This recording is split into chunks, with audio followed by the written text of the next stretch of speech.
Salve, salve, salve, salve, rapaziada! Tudo certo com vocês? Como vocês estão? Espero que todos estejam bem. Seguinte, meu povo, vamos falar um pouquinho sobre a situação do gol do Atlético, né? Que é uma situação muito difícil, mas que a gente já vinha alertando. Eu acho que os números eles não representam tudo no futebol, é verdade, mas eles dão fortes indícios, né?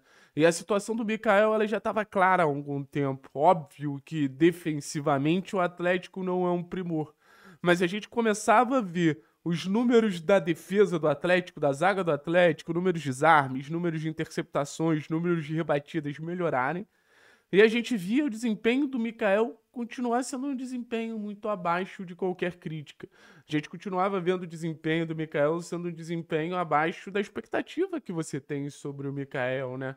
O Mikael, ele assume o gol do Atlético na temporada passada, e óbvio que não era uma situação fácil, mas ele assume como um goleiro mais promissor do que se pintava o Bento, no momento que o Bento assume o gol do Atlético, mais promissor do que se pintava o Léo Link quando o Léo Link assume o gol do Atlético. Então, assim, tinha todo um olhar especial, todo um olhar diferente em relação ao Mikael, e o Mikael, ele vai até bem. Acho que falhou, por exemplo, no gol do ano passado do John Arias, naquele empate com o Fluminense, que poderia também ter tirado a gente daquela situação, mas eu acho que naquele momento o saldo era positivo.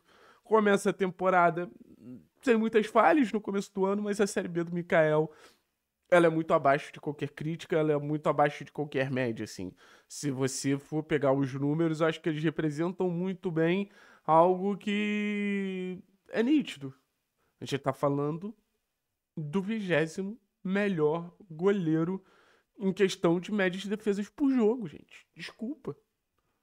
Eu não tô falando de um goleiro que, pô, chutam muito nele e ele, pô, acaba aceitando algumas. Não, tô falando de porcentagem. Ou seja, a gente parte do mesmo ponto de todos os outros goleiros e mesmo assim que o Mikael é um dos piores da competição.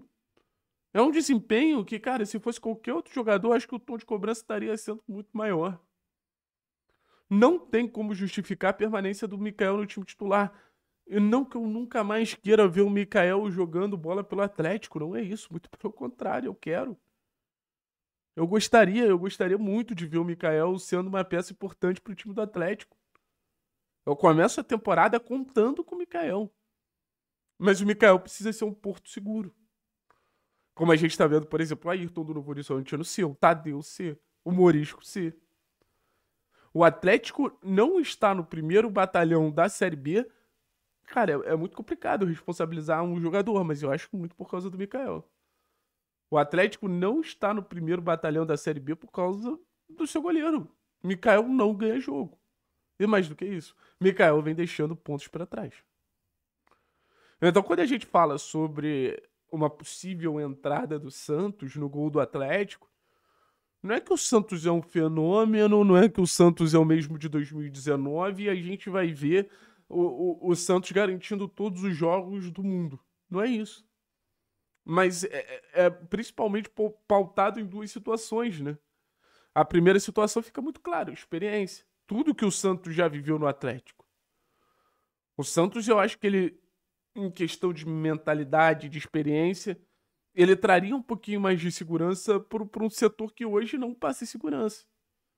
O Santos já viveu momentos muito ruins com a camisa do Atlético, mas até para saber lidar com um momento muito ruim, eu acho que o Santos parece estar mais preparado que o Mikael. E tecnicamente, os erros que o Mikael vem cometendo, cara, eu volto a dizer, o Santos já teve momentos de cometer muitos erros. Mas acho que, por exemplo, a saída de gol do Santos é um ponto que, pô, é bem melhor que o do Mikael. Pelo menos o que o Mikael vem entregando no momento. Chutes de longe, acho que o Santos, pô, consegue entregar mais do que o Mikael. Pelo menos o que o Mikael vem entregando no momento.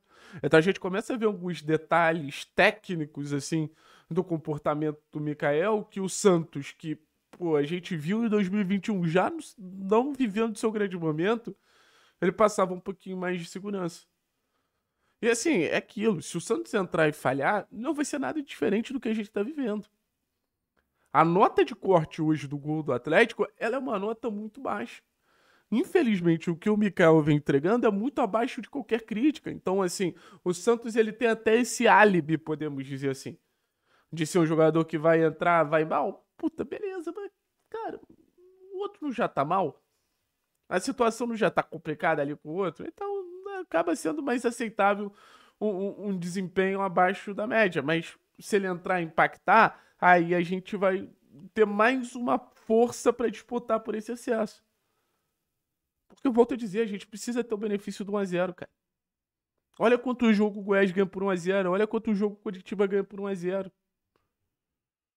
E assim, são 2 jogos dentro de casa, confrontos diretos, que a impressão que poderia ter sido diferente se o goleiro não tivesse atrapalhado. Se fossem 2 empates, o Atlético estaria no G4. E a gente teria esse bloco da frente um pouquinho mais próximo de nós. Ah, Thiago, mas você tá sendo muito cruel responsabilizando o Mikael de tudo. Não tô, mas são lances cruciais. O goleiro, ele tem esse ônus, né? O goleiro, ele naturalmente, ele lida ali com um lance crucial. Então, quando a gente fala de um erro do Mikael, a gente não fala de um lance que possivelmente gerou gol. A gente fala de um lance em que claramente deu merda. A gente fala de um lance que claramente as coisas não aconteceram, claramente as coisas não funcionaram. Claramente. Então, assim, pro Atlético ter o cuidado com a posição, pro Atlético ter o cuidado com o gol, cara, é foda, assim. Precisa ter um olhar diferente. Ah, mas a defesa do Atlético, até por isso. Até por você não acreditar tanto na defesa do Atlético, que o seu goleiro precisa de garantir mais. Porque eu vejo muita gente falando, ah, mas a defesa do Coritiba. Quantos momentos a defesa do Coritiba deixou uma finalização acontecer na pequena área e o Morisco pegou, que poderia ser considerado uma falha do Maicon, poderia ser considerado uma falha do Jaci. Então, o goleiro, ele também tem uma capacidade muito grande de projetar ali uma segurança para o setor inteiro. Tem uma capacidade muito grande de projetar uma segurança para tudo ali que representa o sistema defensivo. Acho que o Mikael tem total condição de voltar e eu não acho que a gente esteja perdendo o Mikael. Mas acho que a gente está até protegendo o Mikael. Deixar o Mikael nesse momento no gol do Atlético hoje é expor um péssimo momento do garoto, que pode ir escalando, pode escalando, pode escalando, pode escalando. Daqui a pouco, aí sim, a gente pode ter um cenário sem possibilidade de reviravolta. Que o jogador ele vai ficar tão marcado por falhas, tão carregado por falhas, que aí vai ser uma promessa claramente comprometida na visão do torcedor. E, cara, desculpa, do jeito que as coisas estão, quem critica o Mikael tem razão. Então, eu levanto a bandeira da mudança do gol do Atlético, pelo menos por um momento, pro Mikael repensar alguma coisa, dar uma respirada e, quem sabe, voltar o mais rápido possível.